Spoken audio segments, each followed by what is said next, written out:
अस्सलामुअलैकुम स्टूडेंट्स, मैं हूं हाफिज़ अब्दुल्ला और आप देख रहे हैं मैथ विद अब्दुल्ला। स्टूडेंट्स, इस वीडियो में हम 9th क्लास के मैथमेटिक्स की एक्सरसाइज 1.4 को सॉल्व करेंगे। स्टूडेंट्स, इस एक्सरसाइज के फर्स्ट क्वेश्चन में हमें कहता है which of the following product of the matrices is confirmable for multiplication. कहते हैं नीचे दिए गए जो आपको मैट्रिसेस का प्रोडक्ट दिया गया है उनमें से कौन से प्रोडक्ट मल्टीप्लिकेशन के लिए कंफर्मेबल हैं, सूटेबल हैं, मवाफिक हैं। मतलब कौन सी दो मैट्रिसेस मल्टीप्लाई हो सकती हैं वो हमने जस्ट बताना है, मल्टीप्लाई नहीं करना। हमने जस्ट ये बताना है कि क्या ये दो मैट्रिसेस मल्टीप्लाई हो सकती हैं या नहीं, ये दो मैट्रिसेस ज़रब हो सकती हैं या नहीं, सिर्फ इतना बताना है, हाँ या ना में जवाब देना है। तो स्टूडेंट्स, इस क्वेश्चन के 5 पार्ट्स हैं। हम चेक करते हैं कि इनमें से कौन सी मैट्रिसेस मल्टीप्लाई हो सकती हैं और कौन सी नहीं मल्टीप्लाई हो सकती। इससे पहले मल्टीप्लिकेशन के लिए जो रूल है वो आपको याद होना चाहिए। स्टूडेंट्स, ए और बी दो मैट्रिसेस हैं। अगर हम इन दोनों को मल्टीप्लाई करना चाहते हैं तो हम इनको मल्टीप्लाई सिर्फ उसी सूरत में कर सकते हैं जब हमारे पास इस पहला मैट्रिक्स जो ए है उसकी नंबर ऑफ कॉलम्स, दूसरा मैट्रिक्स जिसका नाम हमने बी रखा है उसकी नंबर ऑफ रोज के इक्वल हों। पहले मैट्रिक्स के कॉलमों की तादाद दूसरे मैट्रिक्स की कितारों की तादाद के अगर बराबर हों तो फिर हम मल्टीप्लाई कर सकते हैं, अदरवाइज ये दोनों मल्टीप्लाई नहीं हो सकते। तो स्टूडेंट्स, हम सबसे पहला जो हमारा पार्ट है उसको हम देखते हैं। इसमें अगर आप देखें तो हमारे पास दो कॉलम है, एक ये, और दूसरे में हमारे पास रोज कितनी है, दो। तो इसका मतलब है पहले के कॉलमों की तादाद भी दो है और दूसरी की रोज की तादाद भी दो है। तो हमारे पास जो कंडीशन है, जो शर्त है वो पूरी हो चुकी है। इसका मतलब है ये दोनों मल्टीप्लाई हो सकते हैं, तो इसका आंसर आएगा यस। अब दूसरा क्वेश्चन देखते हैं। इसमें जो हमारे पास पहला मैट्रिक्स है उसमें कॉलमों की तादाद दो है और जो दूसरा मैट्रिक्स है उसमें हमारे पास रोज की तादाद दो है। तो पहले के कॉलमों की तादाद दूसरे की रोज की तादाद बराबर है, तो इसका मतलब है ये भी मल्टीप्लाई हो सकते हैं। अब तीसरा क्वेश्चन देखते हैं। पहला मैट्रिक्स हमारे पास ये है, इसमें कॉलम एक है और दूसरा मैट्रिक्स हमारे पास ये है, इसमें हमारे पास रोज दो हैं। पहले के कॉलमों की तादाद एक है और दूसरे की रोज की तादाद दो है, तो ये दोनों बराबर नहीं है, तो इसका मतलब है ये कंफर्मेबल नहीं है फॉर दी मल्टीप्लिकेशन। चौथा क्वेश्चन देखते हैं स्टूडेंट्स। इसमें आप देखें हमारे पास पहला जो कॉलम है उसमें हमारे पास दो कॉलम है और दूसरे मैट्रिक्स में दूसरे कॉलम में रोज भी हमारे पास दो ही हैं। तो पहले के कॉलमों की तादाद दूसरे की रोज की तादाद बराबर है, तो इसका मतलब है ये कंफर्मेबल है फॉर मल्टीप्लिकेशन। अब हम स्टूडेंट्स चेक करते हैं फिफ्थ पार्ट को। हमारे पास जो ए मैट्रिक्स है पहले वाला उसमें कॉलमों की तादाद है 3 और दूसरा जो बी मैट्रिक्स है उसमें रोज की तादाद है 3। तो इसका मतलब है पहले के कॉलमों की तादाद और दूसरे की रोज की तादाद बराबर है, तो ये भी कंफर्मेबल है फॉर मल्टीप्लिकेशन। तो ये स्टूडेंट्स हमारे पास क्वेश्चन नंबर 1 था। अभी हम क्वेश्चन नंबर 2 की तरफ जाते हैं। तो मेरी आपसे यहाँ रिक्वेस्ट है कि अगर आप हमारे चैनल पर नए हैं तो चैनल को सब्सक्राइब कर लें, बेल आइकन को प्रेस कर लें। चैनल का लिंक अपने दोस्तों के साथ, क्लास फेलोज के साथ जरूर शेयर किया करें और काइंडली वीडियो को पूरा दिखा करें। तो स्टूडेंट्स, हमारे पास क्वेश्चन नंबर 2 है। कहते हैं find A B and B A. दो चीज़ें हमने फाइंड करनी है, पहले ए बी फाइंड करना है फिर बी ए फाइंड करना है और साथ उसने ब्रैकेट में बुक में लिखा है इफ़ पॉसिबल, अगर पॉसिबल है तो। पॉसिबल इम्पॉसिबल के बारे में हम क्वेश्चन नंबर 1 में पढ़ चुके हैं कि कब वो दो मैट्रिसेस कंफर्मेबल होते हैं मल्टीप्लिकेशन के लिए। तो स्टूडेंट्स, ये हमारे पास दो मैट्रिसेस हैं, हमने ए बी फाइंड करना है फिर बी ए फाइंड करना है। तो सबसे पहले हम ए बी फाइंड करते हैं। ए बी, इसका मतलब है ए को पहले लिख लेंगे 3 0 -1 2 और बी को हम बाद में लिख लेते हैं स्टूडेंट्स, वो आ जाएगा 6 5।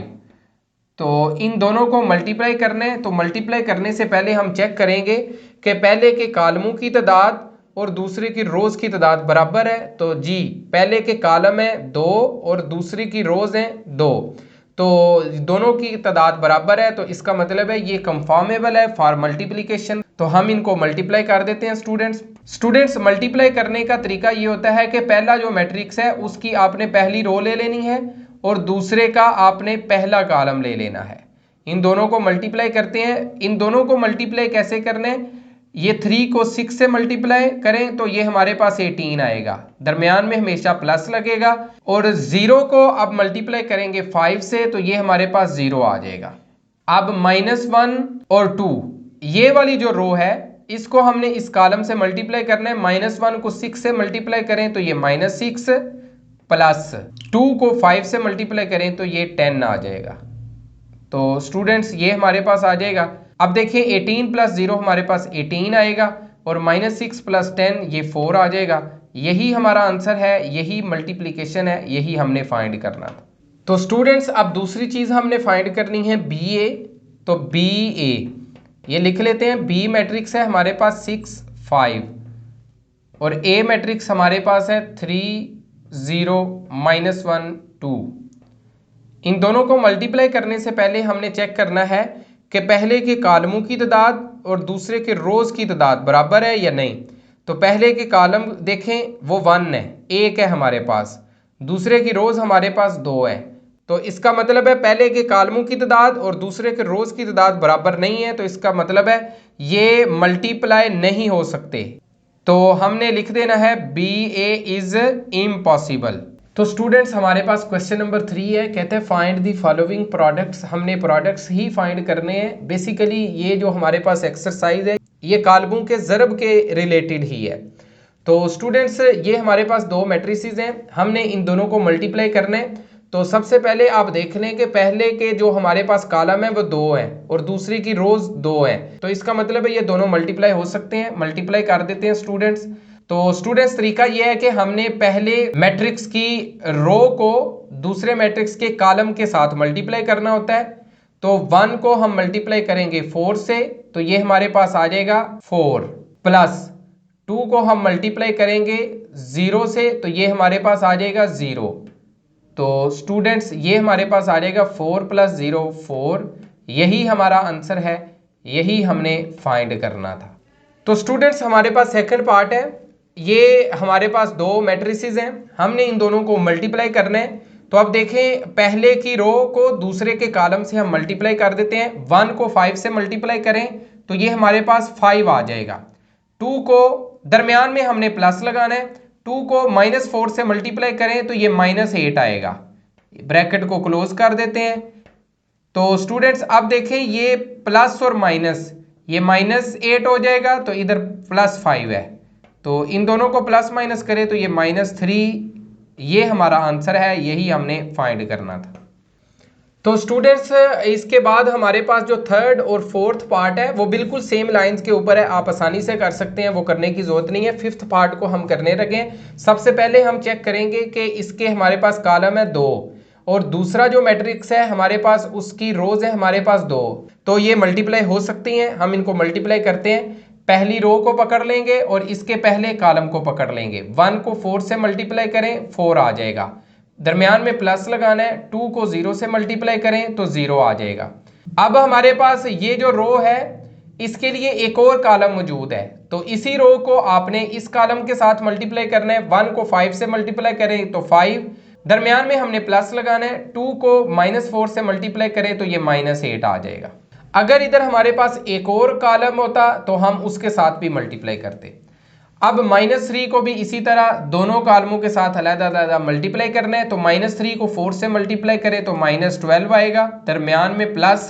0 को 0 से मल्टीप्लाई करें तो 0, -3 को 5 से मल्टीप्लाई करें तो -15 आएगा, दरमियान में प्लस। 0 को -4 से मल्टीप्लाई करें तो 0 आ जाएगा। अब इस रो को दोनों कॉलमों से मल्टीप्लाई करना है। 6 को मल्टीप्लाई करें 4 से तो ये हमारे पास आ जाएगा 24, दरमियान में प्लस। -1 ने 0 से मल्टीप्लाई होना है तो 0 आ जाएगा। 6 को 5 से मल्टीप्लाई करें तो ये 30, दरमियान में प्लस। -1 को -4 से मल्टीप्लाई करें तो +4 आ जाएगा। तो स्टूडेंट्स ये हमने मल्टीप्लिकेशन की है। अब इसको हम सिंप्लीफाई कर लेते हैं। 4 + 0 हमारे पास 4, -12 + 0 -12, 24 + 0 24, 5 ± -8 ये -3 आ जाएगा। -15 + 0 -15, 30 + 4 ये 34 आ जाएगा। तो ये हमारा आंसर है, यही हमने फाइंड करना था। तो स्टूडेंट्स हमारे पास क्वेश्चन नंबर 4 है। इसमें भी हमें कहता है कि हमने मल्टीप्लिकेशन ही करनी है फाइंड। तो इन दोनों मैट्रिसेस को मल्टीप्लाई करना है। सबसे पहले देखें, इसके कॉलम है 2, इसकी रोज़ हैं 2, मल्टीप्लाई हो सकते हैं तो मल्टीप्लाई कर देते हैं स्टूडेंट्स। अब हमने पहला जो मैट्रिक्स है उसकी पहली रो को लेना है, दूसरे मैट्रिक्स की पहले कॉलम को ले लेना है। तो 2 को 2 से मल्टीप्लाई करें तो ये 4 आएगा, दरमियान में आपने हमेशा प्लस लगाना है। 3 को 3 से मल्टीप्लाई करें तो 9 आ जाएगा। अब इसी रो को आपने दूसरे कॉलम से मल्टीप्लाई कर देना स्टूडेंट्स। 2 को -1 से मल्टीप्लाई करें तो -2 आएगा। 3 को 0 से मल्टीप्लाई करें तो दरमियान में प्लस लगा के 0 आ जाएगा। अब दूसरी रो को पकड़ लेना है और दोनों कॉलमों से मल्टीप्लाई करना है। 1 को 2 से मल्टीप्लाई करें तो ये 2 आ जाएगा, दरमियान में प्लस।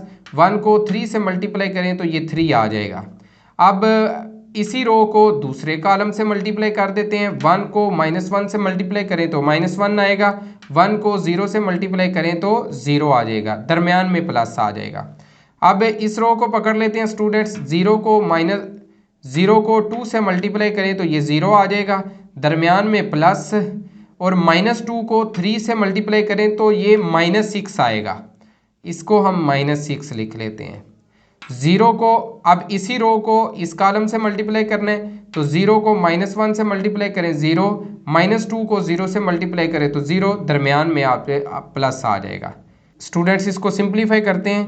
4 + 9 ये 13 आ जाएगा, -2 + 0 -2 आ जाएगा, 2 + 3 5, -1 + 0 -1। ये देखें 0 ± 6, तो ये -6 आएगा, 0 इधर आ जाएगा। यही हमारा आंसर है, यही हमने फाइंड करना था। तो स्टूडेंट्स हमारे पास बी पार्ट है। ये 2 मैट्रिसेस हैं, इनको मल्टीप्लाई करना है। पहला जो मैट्रिक्स है उसके कॉलम 3 हैं, दूसरे मैट्रिक्स की रोज 3 हैं। तो इसका मतलब है ये कंफॉर्मेबल फॉर मल्टीप्लिकेशन है। मल्टीप्लाई करते हैं। पहला जो मैट्रिक्स है उसकी हमने पहली रो लेनी है और दूसरे मैट्रिक्स का पहला कॉलम हमने ले लेना है। तो ये हमारे पास 1 को 1 से मल्टीप्लाई करें तो 1 आ जाएगा, प्लस 2 को 3 से मल्टीप्लाई करें तो ये 6 आ जाएगा, दरमियान में प्लस। 3 को -1 से मल्टीप्लाई करें तो -3 आ जाएगा। अब इसी रो को दूसरे कॉलम से मल्टीप्लाई करें। 1 को 2 से मल्टीप्लाई करें तो 2 को 4 से मल्टीप्लाई करें तो 8 आ जाएगा, और 3 को 1 से मल्टीप्लाई करें तो 3 आ जाएगा। अब दूसरी रो पकड़ लें, उसको दोनों कॉलमों से मल्टीप्लाई करें।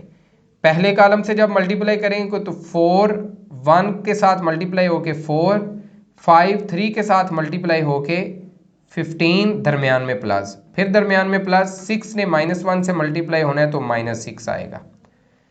4 को 2 से मल्टीप्लाई कर देते हैं 8, 5 को 4 से मल्टीप्लाई करते हैं तो ये 20, दरमियान में प्लस।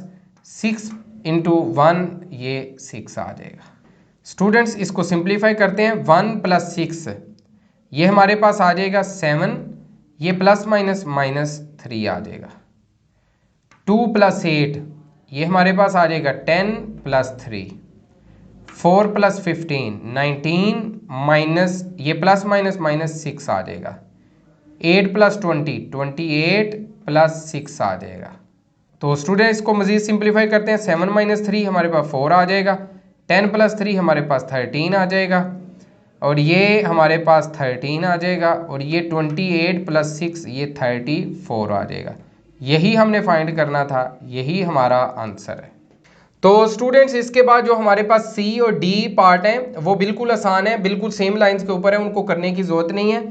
हम ई पार्ट को करते हैं। इधर देखें हमारे पास इसके कॉलम है 2 और इसकी रोज़ है 2, मल्टीप्लाई हो सकते हैं, मल्टीप्लाई करते हैं। पहले की रो को पकड़ लें, दूसरे के कॉलम को पकड़ लें। -1 को 0 से मल्टीप्लाई करें तो ये 0 आ जाएगा, प्लस 2 को 0 से मल्टीप्लाई करें तो 0 आ जाएगा। अब इस रो को इस कॉलम से मल्टीप्लाई करना है। -1 को 0 से मल्टीप्लाई करें तो 0, 2 को मल्टीप्लाई करें 0 से तो 0। अब इस रो को इससे मल्टीप्लाई करना है तो ये भी 0 + 0 आ जाएगा, ये भी 0 + 0 आ जाएगा। तो स्टूडेंट्स ये सारे का सारा 0 यानी नल मैट्रिक्स सिफरी कॉलम हमारे पास आ जाएगा। यही हमारा आंसर है, यही हमने फाइंड करना था।